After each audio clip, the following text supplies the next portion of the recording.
오늘 같이 은혜 받을 말씀은 히브리서 12장의 말씀이 되겠습니다. 1절에서 13절 말씀 저와 여러분들이 한 절씩 돌아가면서 교독하겠습니다. 이러므로 우리에게 구름같이 둘러싼 허다한 증인들이 있으니 모든 무거운 것과 얽매이기 쉬운 죄를 벗어버리고 인내로서 우리 앞에 당한 경주를 하며 믿음의 주요 또 온전하게 하시는 이인 예수를 바라보자. 그는 그 앞에 있는 기쁨을 위하여 십자가를 참으사 부끄러움을 개의치 아니하시더니 하나님 보좌 우편에 앉으셨느니라. 너희가 피곤하여 낙심하지 않기 위하여 죄인들이 같이 자기에게 거역한 일을 참으신 이를 생각하라. 너희가 죄와 싸우되 아직 피 흘리기까지는 대항하지 아니하고 또 아들들에게 권하는 것 같이 너희에게 권면하신 말씀도 잊었도다.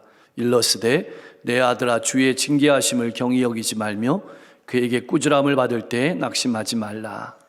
주께서 그 사랑하신 자를 징계하시고 그가 받아들이시는 아들마다 채찍질하심이라 하였으니 너희가 참음은 징계를 받기 위함이라. 하나님이 아들과 같이 너희를 대우하시나니 어찌 아버지가 징계하지 않는 아들이 있으리요. 징계는 다 받는 것이거늘 너희에게 없으면 사생자요 친아들이 아니니라. 또 우리 육신의 아버지가 우리를 징계하여도 공경하였거든 하물며 모든 영의 아버지께 더욱 복종하며 살려하지 않겠느냐. 그들은 잠시 자기의 뜻대로 우리를 징계하였거니와 오직 하나님은 우리의 유익을 위하여 그의 거룩하심에 참여하게 하시느니라. 무릇 징계가 당시에는 즐거워 보이지 않고 슬퍼 보이나 후에 그로 말미암아 연단받은 자들은 의와 평강의 열매를 맺느니라. 그러므로 피곤한 손과 연약한 무릎을 일으켜 세우고 13절 너희 발을 위하여 곧은 길을 만들어 저는 다리로 하여금 어그러지지 않고 고침을 받게 하라. 아멘. 많은 분들이 하는 착각이 있습니다. 예수님을 믿고 하나님의 자녀가 되고 교회에 소속하는 순간을 완성으로 생각하는 것입니다. 교회에 나왔으니까 다 되었다.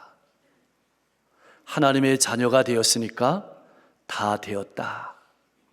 이제부터는 아무런 어려움도 없을 것이다. 이렇게 생각하는 것이지요. 정말 그럴까요? 아닙니다. 그때부터가 신앙의 시작입니다. 우리가 늘 기억하며 가슴에 새기고 살아야 될 중요한 사실은 우리가 그리스도인으로 살아가는 모든 삶의 현장은 놀이터가 아니라 전쟁터라는 사실입니다. 하루 이틀 싸우는 싸움이 아니라 평생을 싸우는 싸움이며 단거리 경주가 아니라 평생을 달려야 하는 마라톤이 바로 신앙이라는 사실입니다. 영적인 싸움을 싸우며 하나님께서 부르실 때까지 달려가야 하는 경주가 신앙입니다. 사랑하는 성도 여러분, 나는 신앙생활을 어떻게 생각하면서 살아가고 있습니까? 어느 시대인지 성도들이 당하는 모든 고난은 예수 그리스도를 믿고 난 후에 본격적으로 시작된다는 사실을 알아야 합니다. 어떤 싸움일까요? 내 육신의 정욕과 싸워야 하고 세상의 가치관과도 싸워야 하고 마귀의 유혹과도 싸워야 합니다. 사실 대단히 힘들고 고통스러운 싸움입니다. 인생의 진이 다 빠지는 싸움이며 경주입니다. 어떤 때는 편하게 살 걸 하면서 후회가 생기기도 하고 어떤 때는 또 어떤 고난이 내게 찾아올지 몰라서 겁이 나기도 합니다. 당시에 이 편지를 받는 성도들이 그랬습니다. 그래서 성도들 중 일부는 떨다가 자기만의 공간으로 숨어버렸고 또 어떤 성도들은 믿기 전의 삶으로 돌아가 버리고 말았습니다. 우리가 걸어가는 신앙의 길 가운데서 가장 무서운 것은 나는 할 수 없다고 생각하고 주저앉는 것입니다. 신앙생활이 고난을 이해하고 극복하는 싸움의 과정이라는 사실을 우리가 믿음으로 받아들이지 못하면 우리는 겁만 먹다가 도망칠 수밖에 없습니다. 혼자만의 공간으로 도망치게 되고 그저 욕이나 먹지 않고 살아가는 것을 목표로 하는 너무나도 나약한 신앙이 되고 맙니다. 나의 신앙생활은 어떻습니까? 올 한 해 나는 어떤 도전을 해 보았습니까? 그래서 하나님께서는 자꾸만 말씀으로 우리에게 도전을 하십니다. 왜 구약 성경이 먼저 믿었던 신앙 선배들의 이야기를 기록해 놓았을까요? 사람의 능력이나 환경만 바라보지 말고 어떤 상황에 있다 할지라도 하나님께서 일하심을 바라보고 살아가라고 기록해 놓으신 것입니다. 12장 말씀은 그러므로라는 말로 시작합니다. 11장은 우리가 잘 아는 것처럼 소위 믿음장이라고 불립니다. 그래서 여기서 그러므로라는 말은 믿음의 선배들이 믿음의 경주를 잘 하였으므로 라는 말입니다. 이것을 우리에게 대입하면 우리 역시 믿음의 경주를 선배들처럼 잘 해서 같은 영광을 얻어야 할 것이므로 우리는 어떻게 살아야 될 것인가, 그것을 말씀해 주고 있는 것입니다. 히브리서 기자는 어떻게 살아야 경주를 잘 달리고 영광을 얻게 되는가를 이야기하고 싶은 것입니다. 참 감사한 것은 우리에게는 좋은 믿음의 선배들이 있고 그들이 우리를 응원하고 있다는 사실입니다. 그리고 하나님께서 우리의 신앙의 경주에 관심을 가지시고 우리의 신앙의 경주가 힘이 넘치는 경주가 되도록 우리를 지키시고 인도하시고 붙드신다는 사실입니다. 기억하십시오. 믿음의 경주는 목적이 뚜렷한 경주입니다. 세상의 경주는 다른 사람을 제쳐야 되고 이겨야 되는 경주이지만 믿음의 경주는 다른 사람과 함께하는 경주이고 그리고 하나님과 함께하는 경주입니다. 상급이 있는 소망의 경주이며 하나님이 기뻐하시는 경주입니다. 하나님과 수많은 믿음의 증인들이 지켜보는 가운데 진행되는 경주입니다. 지금 우리 귀에 우리를 향해서 먼저 가신 믿음의 선배들이 보내는 박수 소리가, 믿음의 선배들이 보내는 격려의 소리가 들려야 합니다. 사랑하는 성도 여러분, 믿음의 경주는 결코 외로운 경주가 아닙니다. 하나님과 함께 믿음의 선배들과 함께 경주하는 경주임을 잊지 마십시오. 자, 그렇다면 우리의 경주를 어떻게 하면 힘있게 달려갈 수 있을까요? 우선 믿음의 경주에 방해가 되는 모든 무거운 것들을 벗어버려야 합니다.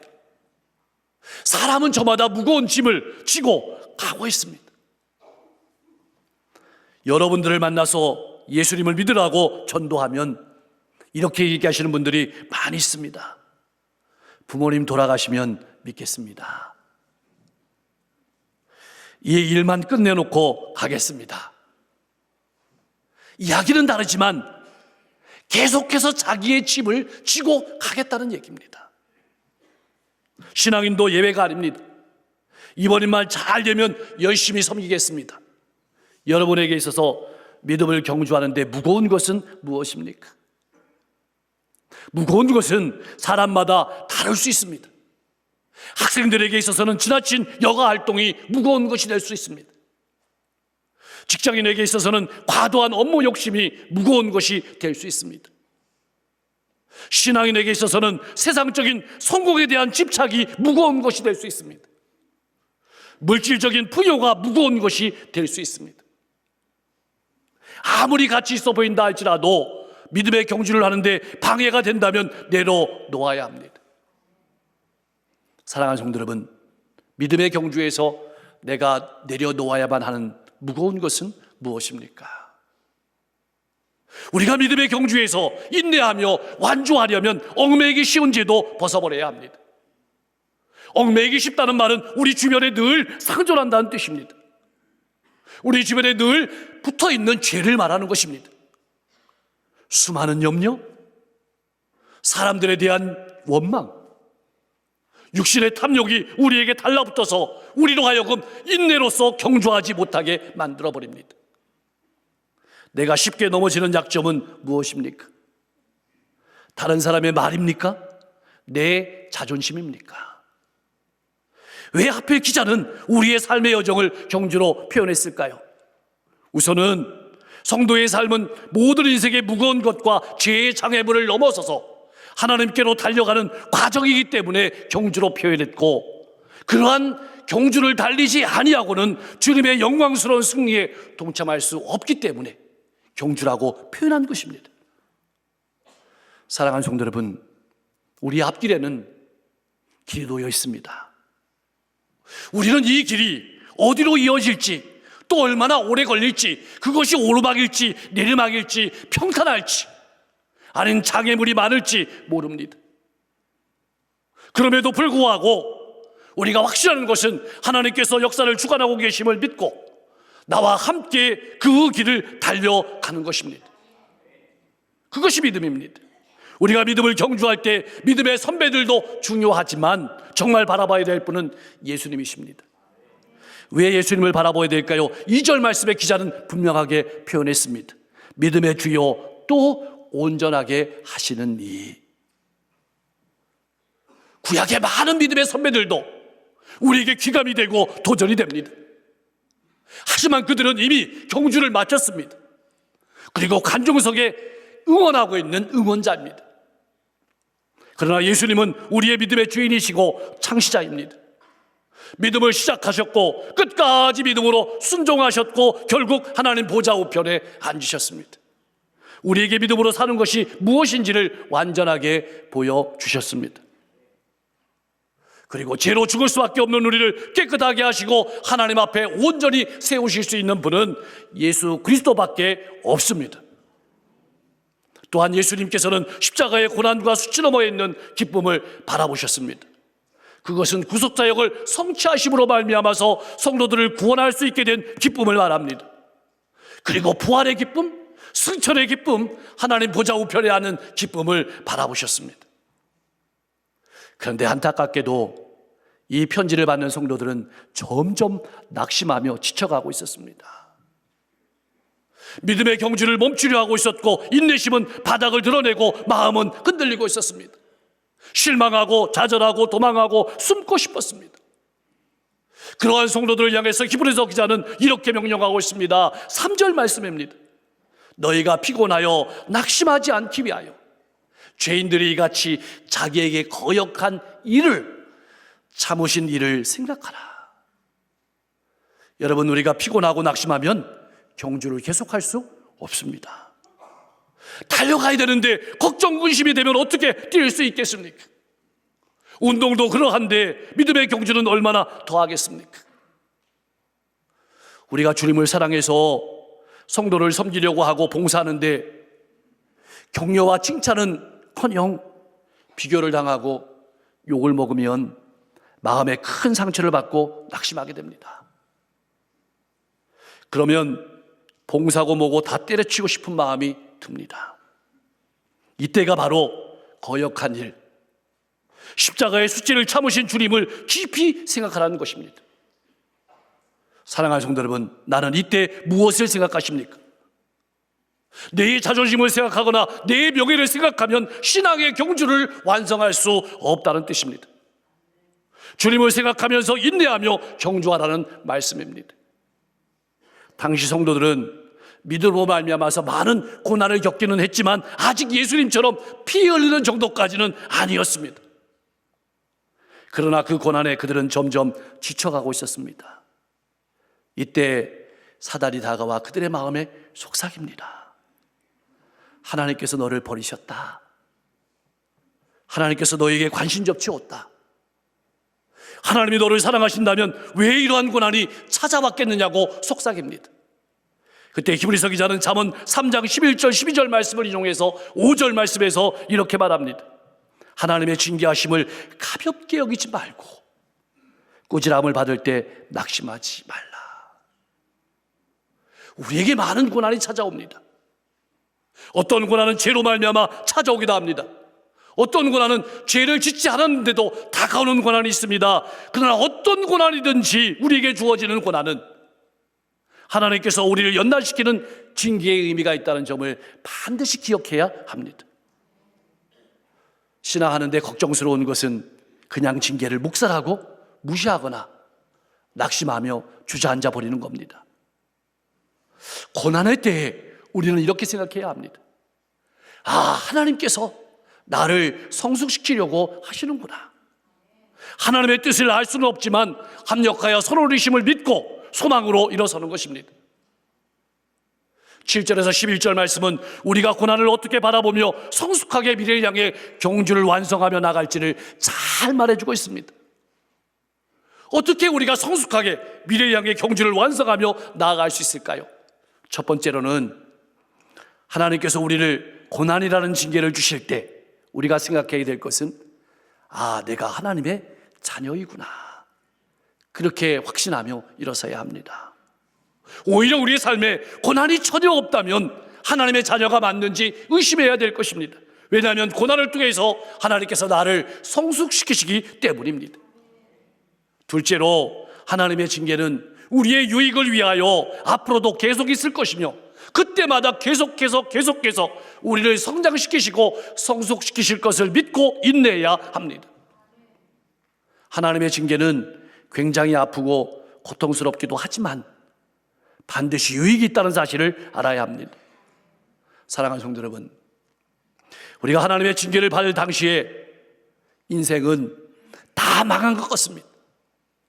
내 인생은 여기서 끝이구나 생각될 때도 있습니다. 더 고통스러우면 하나님이 나를 미워하시는 것은 아닌지 하는 마음이 들기도 합니다. 그러나 예수를 바라보고 잘 견디면 성숙한 성도가 되고 건강한 성도가 되는 것입니다. 좋은 약은 입에는 쓰지만 몸에는 이롭습니다. 하나님의 징계도 마찬가지입니다. 비록 괴롭고 견디기 힘들지만 이를 잘 인내하면 우리에게 진정한 유익을 가져다 주게 되는 것입니다. 고난을 겪을 때 그 고난을 통해서 우리에게 유익을 주실 것을 믿음으로 받아들이는 신앙인은 마음의 평안을 누릴 뿐만 아니라 묵묵히 하나님의 말씀을 따라 하늘나라의 가치관을 가지고 살아갈 힘을 얻게 되는 것입니다. 그러므로 열매가 반드시 있다는 사실을 우리가 확신하며 믿음의 길을 경주해야 된다고 말하고 있는 것입니다. 그렇다면 이러한 징계의 원리를 안다면 우리는 어떻게 믿음으로 반응하며 살아가야 될까요? 고난 속에서 낙심하지 말아야 합니다. 그럴수록 믿음과 소망이 더 강해지고 분명해져야 합니다. 고난을 통해서 내 잘못된 언어를 바꿔야 합니다. 내 잘못된 습관을 바꿔야 합니다. 내 잘못된 행실도 나를 변화시키는 기회로 만들어야 합니다. 그러면 마음의 생각도 인생을 걸어가는 걸음도 새로워지게 될 것입니다. 풍성한 열매를 바라보고 고든 길로 걸어가게 될 것입니다. 계속해서 죄를 짓는 자리에 머물지 않고 올바른 일을 하려고 노력하게 됩니다. 그리고 다른 성도를 판단하지 아니하고 축복하는 성도가 될 것입니다. 다른 사람을 격려하고 소망을 주는 성도로 성숙해지게 될 것입니다. 사랑하는 성도 여러분, 2024년 한 해 우리는 믿음 안에서 잘 달려왔습니다. 그러나 여기가 끝이 아닙니다. 아직 우리가 믿음으로 소망을 분명히 하고 경주해야 될 경주가 남아 있습니다. 우리가 믿음의 경주를 온전히 완성하기 위해서는 어떻게 해야 될까요? 여러분, 중요한 두 가지를 꼭 기억하십시오. 첫째, 신앙의 경주는 혼자 하는 것이 아님을 반드시 기억하십시오. 멀리 가려면 함께 가라는 말이 있습니다. 신앙의 경주가 다 그렇습니다. 능력의 선지자, 불의 선지자 엘리야가 혼자라고 느낄 때 탈진이 왔습니다. 나 혼자라고 생각할 때 무너졌습니다. 걸어갈 다리가 힘을 잃었습니다. 여러분은 결코 혼자가 아닙니다. 믿음의 선배들이 이 길을 걸었고 우리를 응원하고 있습니다. 주님께서 본을 보여주셨고 오늘도 성령으로 우리와 함께 하십니다. 하늘 아버지께서 때에 맞는 힘을 주시고 징계를 주시고 믿음의 경주를 힘있게 이끌어 가십니다. 이것을 잊지 마십시오. 두 번째, 늘 순간마다 주님께서 보여주신 인내의 은혜를 간구하십시오. 그리고 포기하지 말고 하나님의 선하심과 신실하심을 믿으며 나가십시오. 때로는 불어오는 바람이 거세다면 말씀이 믿어지지 않아 발걸음이 떨어지지 않는다면, 세상 사람들이 비난하고 조롱한다면 하나님께 인내할 힘을 달라고 간구하며 나가십시오. 그럴 때마다 이사야 40장 29절에서 31절 말씀을 읽어보며 마음에 새기고 걸어가시길 소망합니다. 우리 같이 한번 읽어보겠습니다. 피곤한 자에게는 능력을 주시며 무능한 자에게는 힘을 주시나니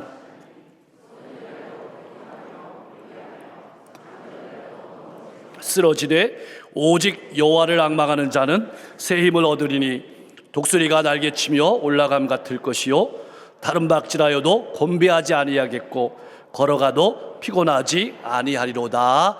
아멘. 여러분 힘들 때마다 이 말씀을 여러분에게 대입해서 읽어보십시오. 피곤한 나에게는 능력을 주시며 무능한 나에게는 힘을 주시나니. 오늘날 왜 교회가 힘을 잃었을까요?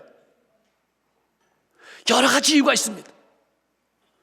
그러나 그 중에 가장 본질적인 것은 교회가 가족 공동체라는 점을 간과했기 때문입니다.